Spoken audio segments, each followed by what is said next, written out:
നേതാക്കന്മാരെ, ഞാൻ എല്ലാവരുടെയും പേരെടുത്ത് പറയുന്നില്ല, സഹോദരന്മാരെ, സുഹൃത്തുക്കളെ, അസ്സലാമു അലൈക്കും. എല്ലാവർക്കും എൻ്റെ വിനീതമായ നമസ്കാരം. ഇവിടെ വന്ന് മുസ്ലിം ലീഗിന് വേണ്ടി ജീവത്യാഗം ചെയ്ത നമ്മുടെ പൂക്കുട്ടിയുടെ അനുസ്മരണ സമ്മേളനത്തിൽ സംബന്ധിക്കാൻ കഴിഞ്ഞതിൽ അതിയായ സന്തോഷമുണ്ട്. മുസ്ലിം ലീഗിന് വേണ്ടി ഒരു പ്രവർത്തകൻ, ഞാൻ വടകര പോകുന്നതും ഒരു യുവ MSFകാരൻ്റെ പ്രവർത്തകന്റെ അനുസ്മരണം സംബന്ധിച്ചാണ്. ഈ രണ്ട് അനുസ്മരണങ്ങൾക്കും വരാനുള്ള കാരണം മുസ്ലിം ലീഗിന് വേണ്ടി ജീവത്യാഗം ചെയ്തതാണ് എങ്കിൽ അവിടെ അവരോട് ആദരവ് പ്രകടിപ്പിക്കേണ്ടത് നമ്മുടെ കടമയാണ് എന്നുള്ള നിലയിലാണ്. എല്ലാവർക്കും അറിയാവുന്ന പോലെ ഈ പാർട്ടിക്ക് വേണ്ടി ജീവത്യാഗം ചെയ്ത അനവധി ആളുകളുണ്ട്, നേതാക്കന്മാരും പ്രവർത്തകന്മാരും. ജീവത്യാഗം ചെയ്യുക എന്ന് പറയുമ്പോൾ ആ പാർട്ടിയെ അവര് അതിനു മാത്രം സ്നേഹിച്ചിരിക്കണം. പൂമുള്ളി എത്രമാത്രം ഏതുപോലെ മുസ്ലിം ലീഗിനെ സ്നേഹിച്ചു എന്നുള്ളത് ഈ നാട്ടുകാർക്കറിയാം, ഞങ്ങൾക്കൊക്കെ അറിയാം, ചരിത്രമറിയാവുന്ന എല്ലാവർക്കും അറിയാം. അതുകൊണ്ടാണ് അതുപോലെ അനവധി ആളുകൾ നിങ്ങളെപ്പോലെ, ഈ കുട്ടികളെ പോലെ, ഈ യുവാക്കളെ പോലെ, ഈ ഇരിക്കുന്ന കാരണവന്മാരെ പോലെ, ഈ സഹോദരിമാരെ പോലെ, അവരെ പോലെയൊക്കെ ഈ പ്രസ്ഥാനത്തെ മാറോടണച്ച് കൊണ്ടുപോകാൻ ലക്ഷക്കണക്കിന് ആളുകൾ ഉള്ളത് കൊണ്ടാണ് ഒരാൾ വിചാരിച്ചാലും ഇതിനൊരു പോറലേൽക്കാൻ സാധിക്കും. കേരളത്തിലെ ഏറ്റവും സുസംഘടിതമായ പാർട്ടി മുസ്ലിം ലീഗാണ്. നോക്കി നിൽക്കുന്നവനൊക്കെ പലതും സ്വപ്നം കണ്ടു, പക്ഷെ നോക്കി നിൽക്കുന്നവന്റെ ഒക്കെ കണ്ണു മുമ്പിലൂടെ മുസ്ലിം ലീഗ് അതുപോലെ വളരുന്നതാണ് കേരളം കണ്ടത്. മാത്രമല്ല, ഇന്നൊരു സംഘടിത വളർച്ച മാത്രമല്ല, ഭരണത്തിൽ വരുന്നതല്ല, MLA-മാരുടെ എണ്ണം കൂടുന്നതല്ല, സുസംഘടിതമായ പാർട്ടി, എണ്ണയിട്ട യന്ത്രം പോലെ എന്ന് പറയാറുണ്ട്.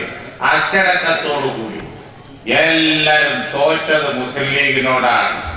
മോശമാക്കാൻ വേണ്ടി ശ്രമിച്ച വാർത്താ മാധ്യമങ്ങൾ, അതേപോലെയുള്ള ശത്രുക്കൾ, എല്ലാരും തോറ്റത് മുസ്ലിം ലീഗിനോട്. അവരെന്ത് പ്രചരിപ്പിച്ചിട്ടും കാര്യമില്ല, എന്ത് സൂത്രപ്രയോഗം നടത്തിയിട്ടും കാര്യമില്ല.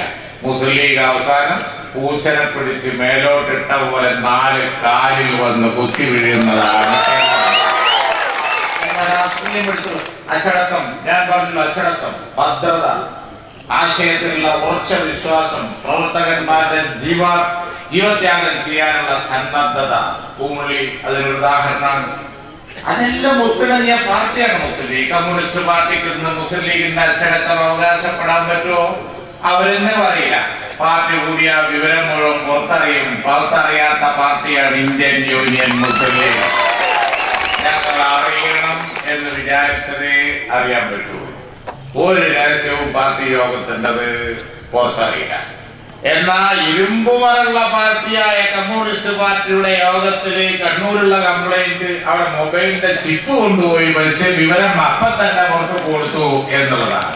ആ അച്ചടക്കം, ഇന്ന് ആ ഭദ്രത, കെട്ടുറപ്പ്, സംഘടനാ സംവിധാനം ഒരു സ്വിച്ചിട്ട പോലെ പ്രവർത്തിക്കാൻ മുസ്ലിം ലീഗിന് കഴിയും. ഇതെല്ലാം കണ്ടിട്ട് ഒരുപാട് അസൂയക്കാരുണ്ട്. അസൂയക്കാർ പല തരാണ്, ഒന്നും രണ്ടുമല്ല, പല തരാണ്. ഓരോ കാലത്ത് ഓരോന്നോട് വന്നു. പുതിയ പുതിയ പാർട്ടികൾ വന്ന പോലെ പോവുകയും ചെയ്യും. ഈ വല പോലെ കണ്ടു വരും, എലിപോലെ അങ്ങ് പോകും. അത് തന്നെ എല്ലാ കാലത്തും പല പാർട്ടികളും ഓരോ പ്രചരണം കൊണ്ടെടുക്കും. എന്നാൽ വാർത്തകളൊക്കെ അങ്ങോട്ട് അവർ പിടിക്കും. ഏതുപോലെ മുസ്ലിം ലീഗിനെ തകർക്കാൻ വേണ്ടി എന്തൊക്കെ ശ്രമങ്ങൾ നടത്തി. പക്ഷേ നമ്മൾ കാണും, പൂമുള്ളി ജീവിച്ചു, പൂമുള്ളി വളരെയധികം പ്രവർത്തിച്ചു. പൂമുള്ളിയുടെ ജീവിതകാലത്ത് നാട്ടിൽ പല മാറ്റങ്ങളും ഉണ്ടായി, സമൂഹത്തിൽ പല മാറ്റങ്ങളും ഉണ്ടായി. പിന്നോക്ക ന്യൂനപക്ഷ ജനവിഭാഗങ്ങളോടൊപ്പം മുസ്ലിം സമുദായം വളരെയധികം മാറി. ഇന്നലത്തെ തലമുറയുടെ പ്രശ്നങ്ങളൊന്നും ഇന്നത്തെ തലമുറക്കില്ല. ഇന്നത്തെ തലമുറയുടെയും നാളത്തെ തലമുറയുടെയും പ്രശ്നങ്ങൾ കൈകാര്യം ചെയ്യാൻ ഇവിടെ ഒരു പ്രസ്ഥാനം വളരെ ഭദ്രമാക്കി